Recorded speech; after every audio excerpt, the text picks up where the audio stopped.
सभी को मेरा नमस्कार। एक बार फिर से आपका स्वागत है अपने YouTube channel online classes school में। विद्यार्थियों, हम आपके लिए लेके आए हैं कक्षा 9वीं राजस्थान बोर्ड कक्षा 9वीं का जो सामाजिक विज्ञान की पुस्तक है, उसमें 4 पुस्तक है। उनमें समकालीन भारत जो भूगोल है, भूगोल का जो अध्याय 2 है, यहाँ पर देख सकते हैं अध्याय 2, जिसका नाम है अपवाह। इनके जो सभी अभ्यास प्रश्न हैं, सभी अभ्यास प्रश्नों के उत्तर इस वीडियो के माध्यम से हम आपको प्रोवाइड करवाने जा रहे हैं। तो ध्यान से देखिएगा कौन कौन से प्रश्न हैं, किस प्रकार से रहने वाली सारी जानकारी इस वीडियो के माध्यम से। तो भारत में अपवाह तंत्र यानी भारत में कौन कौन सी जो हिमालय की नदियाँ हैं, प्रायद्वीप नदियाँ, सारी जानकारी इस चैप्टर में दे रखी है। तो आइए देखते हैं इनके प्रश्नों के उत्तर। तो विद्यार्थियों देख लीजिएगा, ये जो अभ्यास प्रश्न है, दिए गए 4 विकल्पों से सही विकल्प चुनिए। वूलर झील निम्नलिखित में से किस राज्य में स्थित है? जो वूलर झील है, जो झील है, झील का नाम क्या है? वूलर है। तो वूलर झील है वो किस राज्य में स्थित है भारत के? तो 4 ऑप्शन दे रखे हैं, राजस्थान, पंजाब, उत्तर प्रदेश और जम्मू कश्मीर। तो मैं आपको बताना चाहता हूँ विद्यार्थियों, जो वूलर झील है वो जम्मू कश्मीर में स्थित है। कहाँ पर? जम्मू कश्मीर में स्थित है। फिर हम देखेंगे यहाँ पर प्रश्न संख्या जो 2 है, नर्मदा नदी का उद्गम कहाँ से होता है? यानी जो नर्मदा नदी है वो कहाँ से निकलती है? तो 4 ऑप्शन दे रखा है इसमें भी, सतपुड़ा, अमरकंटक, ब्रह्मागिरी और पश्चिम घाट के ढाल। तो इसका उत्तर आप करेंगे अमरकंटक। क्या करेंगे? अमरकंटक। फिर नेक्स्ट हम देखेंगे प्रश्न संख्या जो 3 है विद्यार्थियों, निम्नलिखित में से कौन सी लवणीय जल वाली झील है? निम्नलिखित में कौन सी लवणीय जल वाली झील है? सांबर, वुलर, डल या गोविंद सागर। तो यहाँ हम देखेंगे जो लवणीय झील है यानी जो खारे पानी की झील है, वो खारे पानी की झील है विद्यार्थियों, सांबर लेक है। जो सांबर झील है वो जयपुर में स्थित है। कहाँ पर है विद्यार्थियों? सांबर जो झील है जयपुर में स्थित है और ये खारे पानी की सबसे बड़ी झील है। ठीक है। फिर नेक्स्ट देखेंगे हम विद्यार्थियों, नेक्स्ट जो प्रश्न संख्या 4 हम देखेंगे, निम्नलिखित में से कौन सी नदी प्रायद्वीप भारत की सबसे बड़ी नदी है? प्रायद्वीप भारत की सबसे बड़ी नदी है। तो इसमें नर्मदा दे रखा है, गोदावरी दे रखा है, कृष्णा दे रखा है, महानदी दे रखा है। तो इसका उत्तर आप करेंगे गोदावरी। क्या करेंगे? गोदावरी।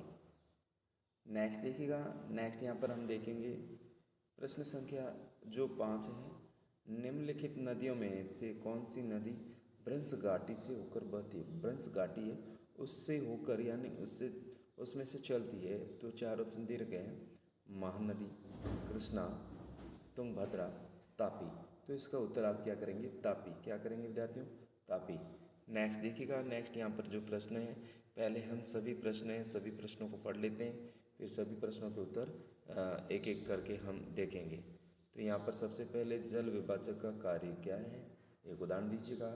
फिर प्रश्न, भारत में सबसे विशाल नदी द्रोणी कौन सी है? फिर सिंधु एवं गंगा नदियाँ कहाँ से निकलती हैं? फिर गंगा की 2 मुख्य धाराओं के नाम लिखिए, ये कहाँ एक दूसरे से मिलकर गंगा नदी का निर्माण करती हैं? फिर लंबी धारा होने के बावजूद तिब्बत के क्षेत्र में ब्रह्मपुत्र कम गाद शुल्क क्यों है? फिर है कौन सी 2 प्रायद्वीप नदियाँ गर्त से होकर बहती हैं? समुद्र में प्रवेश करने के पहले किस प्रकार की आकृतियाँ का निर्माण करती हैं? फिर नदियों तथा झीलों के कुछ आर्थिक महत्व को बताएं। फिर नेक्स्ट देखिएगा, नेक्स्ट विद्यार्थियों यहाँ पर नीचे भारत की कुछ झीलों के नाम दिए गए, उन्हें प्राकृतिक तथा मानव निर्मित वर्गों में बताना है। यानी जो प्रकृति के द्वारा अपने आप कौन सी बनी हुई और मानव के द्वारा बनाई गई वो कौन कौन सी, उनके बारे में आपको बताना है। फिर यहाँ पर प्रश्न संख्या 4 देखेंगे, हिमालय तथा प्रायद्वीप नदियों के मुख्य अंतर को स्पष्ट करना है, इनमें क्या अंतर है वो बताना है। फिर प्रश्न संख्या 5 देखेंगे, प्रायद्वीप पठार के पूर्व एवं पश्चिम की ओर बहने वाली नदियों की तुलना कीजिए। फिर 6 नंबर प्रश्न, किसी देश की अर्थव्यवस्था के लिए नदियाँ महत्वपूर्ण क्यों हैं? तो यहाँ पर देख सकते हैं। फिर मानचित्र है, मानचित्र में ये आपको देखना है। ठीक है। तो आइए देखते हैं इन सभी प्रश्नों के उत्तर। तो यहाँ पर जो पहला प्रश्न हम देखेंगे विद्यार्थियों, जल विभाजक का कार्य क्या है? एक उदाहरण दीजिए। आइए देखते हैं इन सभी प्रश्नों के उत्तर। तो प्रश्न विद्यार्थियों, जल विभाजक क्या होता है? उदाहरण दीजिए। तो जल विभाजक वह ऊंचा क्षेत्र जो नदी तंत्रों को अलग करता है, जल विभाजक कहलाता है। उदाहरण अम्बाला, सिंधु और गंगा तंत्र के बीच। नेक्स्ट देखिएगा, नेक्स्ट प्रश्न संख्या नेक्स्ट है, भारत की सबसे विशाल नदी प्रणाली कौन सी है? तो गंगा नदी प्रणाली है। फिर सिंधु जल प्रणाली किन नदियों से मिलकर बनती है? सिंधु झेलम, चेनाब, रावी, व्यास और सतलज से बनती है। फिर गंगा की दो मुख्य धाराओं के नाम लिखे हुए कहाँ मिलती है? भागीरथी और अलकनंदा, ये देवप्रयाग में मिलती है। फिर प्रश्न है, तटीय क्षेत्रों में नदी के मुहाने पर गाद सिल्ट क्यों जमा होता है? इसका उत्तर करेंगे, समुद्र में पहुंचते ही नदी की गति कम हो जाती है, जिससे गाद जमा हो जाता है। फिर नेक्स्ट देखिएगा प्रश्न संख्या, नेक्स्ट प्रश्न देखेंगे हम। नेक्स्ट प्रश्न है, प्रायद्वीप नदियाँ समुद्र में मिलने से पहले कौन सी आकृतियाँ बनाती हैं? तो क्या कौन सी बनाती हैं? डेल्टा बनाती हैं। फिर नेक्स्ट देखेंगे, नदियों का आर्थिक महत्व बताइए।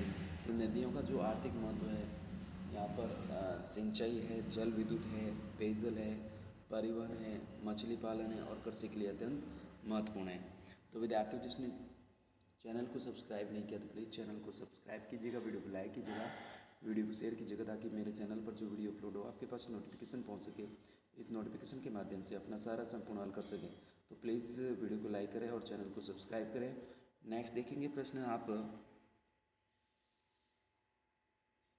नेक्स्ट प्रश्न 3 है, झीलों को प्राकृतिक और मानव निर्मित में बांटिए। तो प्राकृतिक झीलें यहाँ पर देख सकते हैं, वूलर है, नैनीताल है, लोकटक है, चिल्का है, सांबर, ये प्राकृतिक झीलें हैं। बाकी जो मानव निर्मित झीलें हैं वो देख सकते हैं, गोविंद सागर है, राणा प्रताप सागर है, निजाम सागर है, नागार्जुन सागर है, भोपाल ऊपरी झील है। फिर नेक्स्ट देखिएगा, नेक्स्ट जो प्रश्न है, हिमालय से निकलने वाली नदियों की मुख्य विशेषताएं। तो यह सदैव प्रवाहमान होती हैं, जल स्रोत हिमनद और वर्षा, लंबी नदियाँ, बड़े बेसिन, गहरी घाटियाँ और मैदानों में उपजाऊ मिट्टी बनाती है। नेक्स्ट देखेंगे हम प्रश्न। तो विद्यार्थियों, पूर्व वाहिनी और पश्चिम वाहिनी, जो पूर्व वाहिनी नदियाँ जो पूर्व की ओर बहती हैं, पश्चिम वाहिनी नदियाँ जो पश्चिम की ओर बहती हैं। पूर्व वाहिनी नदियाँ वो हैं जो कहाँ पर मिलती है? बंगाल की खाड़ी में। और पश्चिम वाहिनी है जो अरब सागर में जाकर गिर जाती है। तो पूर्व वाहिनी नदियाँ कौन कौन सी हैं? तो गंगा है, ब्रह्मपुत्र है, गोदावरी है, कृष्णा है, ये डेल्टा बनाती है और बंगाल की खाड़ी में गिरती है। ठीक है, पूर्व वाहिनी जो पूर्व की ओर चलती है और बंगाल की खाड़ी में गिर जाती है। कौन कौन सी नदियाँ? गंगा है, ब्रह्मपुत्र, गोदावरी, कृष्णा। ठीक है, फिर नेक्स्ट देखिएगा, पश्चिम वाहिनी नदियाँ नर्मदा, ताप्ती जो अरब सागर में गिरती हैं और एस्चुटरी मोहना बनाती है। फिर नेक्स्ट देखेंगे हम प्रश्न, किसी देश की अर्थव्यवस्था के लिए नदियाँ क्यों महत्वपूर्ण हैं? तो इसका उत्तर करेंगे, कृषि, सिंचाई, उद्योगों को पानी, जल विद्युत उत्पादन, परिवहन, मछली पालन और पर्यटन, इन सभी से देश की अर्थव्यवस्था मजबूत होती है। फिर नेक्स्ट देखेंगे हम गतिविधि। तो यहाँ पर गतिविधि देखेंगे, नागार्जुन सागर परियोजना किस नदी पर है? तो कृष्णा नदी पर। नागार्जुन सागर परियोजना किस नदी पर है? कृष्णा नदी पर। भारत की सबसे लंबी नदी गंगा। ठीक है, फिर व्यास कुंड से निकलने वाली नदी व्यास है। फिर अमरकंटक से निकलकर पश्चिम की ओर बहने वाली नदी कौन सी है? नर्मदा है। फिर बंगाल का शोक किसे कहते हैं? दामोदर नदी को। फिर यहाँ पर हम देखेंगे, इंदिरा गांधी नहर किस नदी से मिलती है? सतलज से। फिर रोहतांग दर्रे के पास किस नदी का स्रोत है? व्यास का। प्रायद्वीप भारत की सबसे लंबी नदी कौन सी है? गोदावरी।